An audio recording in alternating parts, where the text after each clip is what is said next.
탄수화물은 다이어트의 적이 아니라 어떤 탄수화물을 어떻게 잘 먹어서 에너지원으로 잘 사용할 수 있을 것인가가 더 중요하다는 것이죠.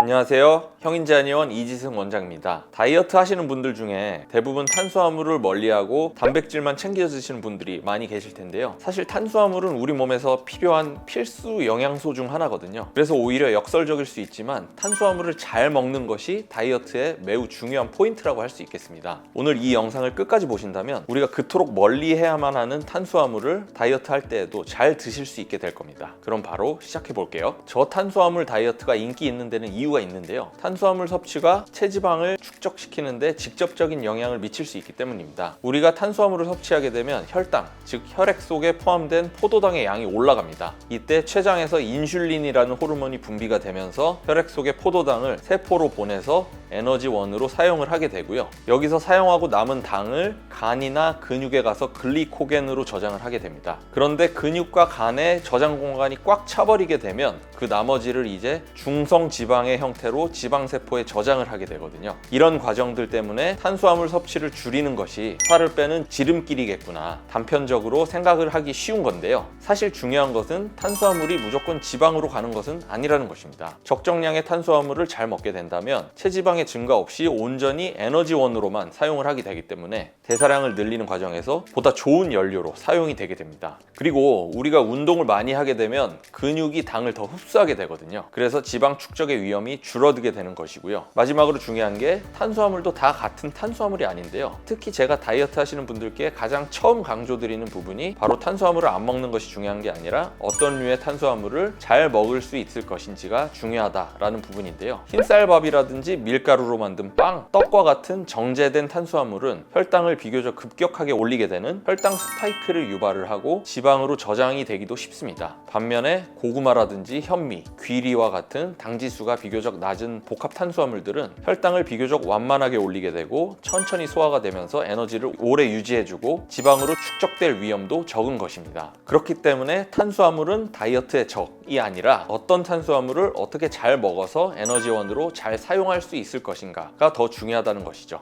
수많은 다이어트를 하시는 분들이 살을 좀 더 빨리 빼고 싶어서 극단적으로 탄수화물 섭취량을 줄여버리는 경우가 많은데요. 저탄 식단은 체중 감량에 효과적일 수가 있지만요. 문제는 장기적으로 보면 여러 가지 부작용을 발생시킬 수가 있습니다. 그 대표적인 예로는 뇌기능 저하를 짚을 수가 있겠는데요. 우리 몸에서 뇌는 특히나 포도당을 에너지원으로 사용을 해서 학습도 하게 되고 기억도 하게 되고 판단하고 집중도 하게 되는 그런 역할을 하게 되는데, 탄수화물이 극단적으로 제한된 식단을 가져가다 보면 주로 우리가 멍해지는 느낌을 많이들 호소하시죠. 집중력이 많이 떨어지게 되고 체력이나 지구력도 같이 떨어지게 됩니다. 그래서 다이어트 과정이 즐거워야지만이 더 탄력도 붙고 효율도 좋아지고 계속 이어나갈 수 있는 건데 힘들기 때문에 포기해버리는 경우가 많게 되는 것입니다. 그리고 또 우리 몸에서 탄수화물이 부족하게 되면 식욕 조절 호르몬이라든지 신경 전달 물질에 영향을 줘서 오히려 식욕이 더 뛰어버리게 되는데요. 지방세포에서 분비돼서 포만감을 주고 식욕을 억제시키는 렙틴이라는 호르몬이 있는데, 탄수화물 섭취가 줄어들게 되면 이 렙틴 호르몬 분비가 감소되면서 배고픔이 쉽게 유발될 수가 있고요. 그리고 우리 몸의 위장에서 그렐린이라는 물질이 분비가 돼서 배고픔을 느끼게 하는 호르몬이 있는데요. 탄수화물 섭취가 제한되다 보면 이 그렐린의 분비가 늘어나면서 더욱 배고픔을 많이 느끼게 됩니다. 또 우리가 세로토닌이라는 우리 몸에서 기분과 식욕을 조절하는 대표적인 신경 전달 물질이 있는데, 탄수화물이 이 물질의 합성을 촉진시키거든요. 그래서 탄수화물이 제한이 되다 보면 세로토닌 분비가 저하되면서 감정 기복도 심해지고 단 음식에 대한 갈망이라든지 집착이 오히려 심해지게 되는, 그래서 특히나 평상시에 스트레스가 심하고 예민한 분들이 저탄 식이를 하게 되다 보면 오히려 야식이나 폭식을 하게 되면서 거식증으로까지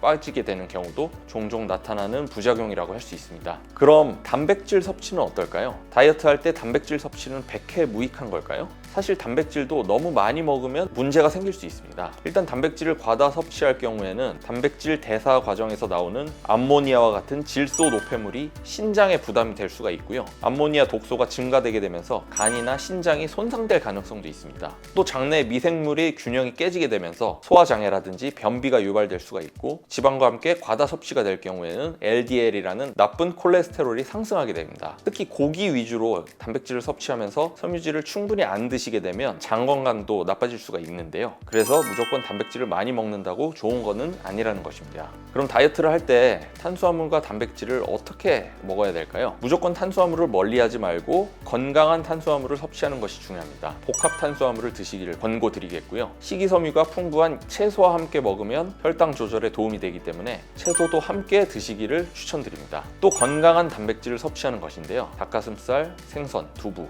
콩, 달걀과 같은 고단백 저지방 음식을 선택하시면 좋고요. 단백질만 너무 드시기보다는 섬유질이라든지 아보카도, 올리브오일, 견과류, 동물성 버터와 같은 건강한 지방과 함께 드시는 균형 잡힌 식사가 무엇보다 중요하다고 할 수 있겠습니다. 오늘 영상으로 탄수화물을 그저 다이어트의 적이라고만 생각하신 분들은 그 오해가 벗겨지셨길 바라겠고요. 좋은 탄수화물과 단백질, 지방으로 균형 잡힌 식사를 하시면서 보다 건강한 다이어트를 하시기를 바라겠습니다. 그럼 다음에 더 좋은 영상으로 찾아오겠습니다. 감사합니다.